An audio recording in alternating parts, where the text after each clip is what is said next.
Good morning mga katulala, napapunta ako ng Quiapo. Ngayon kukunin ko yung cellphone ko sa tropa natin. Pinagawa ko yung cellphone ko, nasira kasi nalublob sa tubig. Kakatapos lang natin pagpagawa ng motor, no, dahil nasira ang motor ko, sumalpok ako ng birthday ko. Tapos dagdag problema na naman, diba? Yun talaga, kailangan lagi tayo ready. Hindi natin masabi kung kailan tayo magkakaroon ng problema, at lagi na talaga tayong handa, no? Sunod-sunod yung problema, grabe. Doon na tayo sa Quiapo. Pwede kaya pong marking dito. Saan kaya yung nagpapaparking? Di ba marireker dito yan? Bayad na po ba ngayon? O mamaya na? Ngayon na, sige. Magkano po? Bayad tayo parking para safe. Magkano kuya? 30 lang. Okay na to? Sige. Thank you. Patingin-tingin na lang kuya. Saglit lang naman ako, kunin ko lang yung cellphone. Thank you.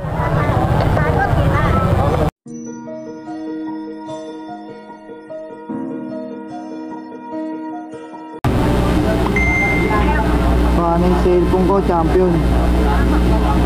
Gawa na ulit, champion na naman sa paggawaan.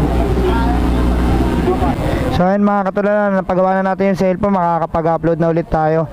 Medyo okay na siya, pero mga 1 week pa daw bago siya dikitan, kasi hindi na mapapalitan yung LCD kapag nasira ulit. Thank you kuya. Susunod ulit. Bali, pabalik na pala tayo sa bahay, no? Magagayak lang tayo, liligo lang tayo, tapos babalik na tayo sa MMC, balik na tayo sa pag-grind. Yan talaga ang buhay, no? Puro problema, laban lang, nasukuan. Taon talaga nasusubukan tayo ng panahon, ano? Pero laban lang, tuloy lang sa agos ng buhay. Ay. Wala ganyan talaga minsan, bibigyan tayo ng pagsubok ng Panginoon, no? Kapag hindi tayo marunong lumaban, wala, talo tayo. Kaya kailangan, pagka meron tayong pagsubok ng mga ganyan, sunod-sunod, laban lang tayo ng laban. Tsaka dapat lagi tayong handa. Sad to say, 2:30 na, no? Ngayon pa lang tayo mag-grind, no? Paano, sunod-sunod yung problema natin, no? Nakaraan, sira yung motor. Tapos ngayon naman yung cellphone, kakapagawa lang, nasira. Kaya ilang araw tayo hindi nakapag-upload. Pero ganun pa man, maraming salamat Lord, dito pa rin ako buhay. Patuloy lumalaban. Laban lang tayo sa amin ng buhay, kasi pag nagpatalo tayo, wala tayong mapapala, may stress lang tayo. Kaya kailangan laban lang ng laban. Mga katulala, meron na pala tayong delivery pa Marikina, no? Ayun, no? May dala na tayo yan. Kaso umuulan, pero blessing yan. Kaya kayo buna na. Thank you. Ito na lang, wala nang ulan dito, no? Makakapag-grind na tayo na maayos. Medyo late na talaga tayo, panghapon na, alas 5 na. Tapos isa pala yung deliver natin, pero okay lang yan, babawi tayo bukas, grind lang ng grind. Uy, may rainbow. Ibig sabihin may pag-asa. Ayun, no, may rainbow, ayun, no. Sana kita. Yung rainbow mula rito, ayun, no. Sobrang laki niya. Grabe, ang ganda.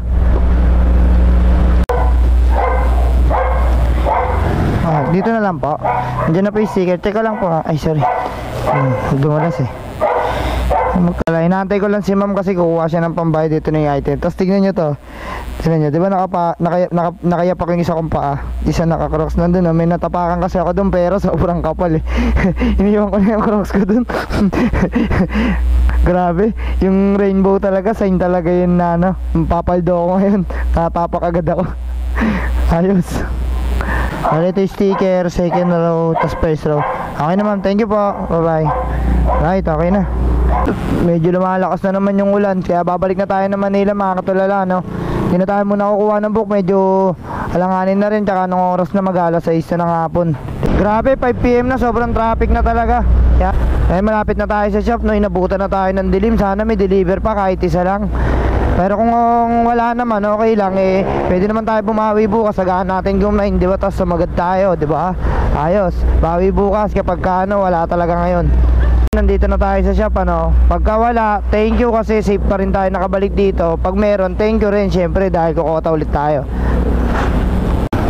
So ayan, sakto pala dating ko, no. Sabi na nga ba eh, positive lang. Ayan, meron ulit tayong deliver, malapit lang, 200 agad. Dito na tayo mga katulala, no. Medyo busy sila. Tayo na nakabot na lang natin. Ma'am Nabara po. Okay na po yan. Thank you. Okay, balik na tayo shop. So ayun, no, ganun lang, diba? Sa lapit lang nun mga katulala, ganun lang, 200 na agad. Buti, nakarating ka agad tayo kahit sobrang traffic, kahit tinabot na tayo ng dilim, no? Positive lang talaga. Di ba positibo lang dapat tayo palagi. Malay natin pagbalik natin na shop na may deliver na agad ulit tayo pa Makati o kaya pa Pasig o kaya pa Marikina, o di ba? Ayos, hindi kumota pa tayo kahit papaano. So, ayan mga katulala, may deliver na ulit tayo nun. Tara, dali na agad natin to sa EDSA lang to. Dadaan natin sa pagtsatsaga tsaka positibo lang. Diba? Bali nakatatlong deliver na tayo ngayon, alas 3 na tayo nagsimula, no? Nadaan lang natin sa pagiging positibo, tsaka pagtsatsaga, paghahantay, tsaka pagpe-pray na rin, no? Para kahit papaano makabawi-bawi tayo, makabangon ulit. Dahil sunod-sunod yung problema, sana hindi na madagdagan pa. Ano yung dala mo? O kayo yung inahin? Lalamove po ako pero dun po ako kumukuha ng deliver. Ilan po sir? Naalin po? Dito na lang sir, para Sir, thank you sa tip. So ayan mga katulala, tinipan tayo ni Sir ang 100. Malaking bagay, talaga sobrang talagang ano talaga eh. Di ko lubos sa kalayan na bibigyan pa tayo ng tip ni Sir 100, no? Sobrang laking bagay sa akin, talagang unexpected. Talagang laking tulong din ang pagiging positibo ko eh. Talagang nawawala ako yung ano, negative energy ano. Tara, balik na tayo sa shop. Yun na, malapit na tayo sa shop, no? Actually, magsasarado na yan ng 10 eh. Pero malay mo naman, di ba, may deliver pa. Positive lang, kota pa. Alas 3 na bumiyahe, kumota pa, di ba? Sige, kain po sana ako eh. Pwede ba may kain? Pwede. Ayos. Sarado na ako rito ha. Sa akin yung pinakamalaki, Sir Joseph ha. 20 kanin. Bali, pauwi na tayo mga katulala, no? Bali nakatatlo pa rin tayo kahit papaano. Kumita pa rin tayo, kumota pa rin tayo. Alas 3 na tayo ng hapon bumiyahe. Pero good side nun is kumita pa rin, di ba? Solid. Paano pa kaya kung hindi nasira yung cellphone ko? Malamang sobra-sobra pa tayo sa kota. At least mababawi na natin yung mga pinagpagawa natin ng motor kahit papaano, di ba? Ay, ganun talaga eh, no? Hindi natin maiiwasan yung mga ganyang problema. Pag may dumating na problema sa atin, kailangan lang talaga natin lumaban, huwag sumuko, tsaka magpatuloy tayo. Kasi pag di tayo nagpatuloy, tayo lang din yung talo, tayo lang yung maapekto. So paano, hanggang dito na lang muna mga katulala. Don't forget to like and follow, share my page. Hanggang dito na lang, bye bye.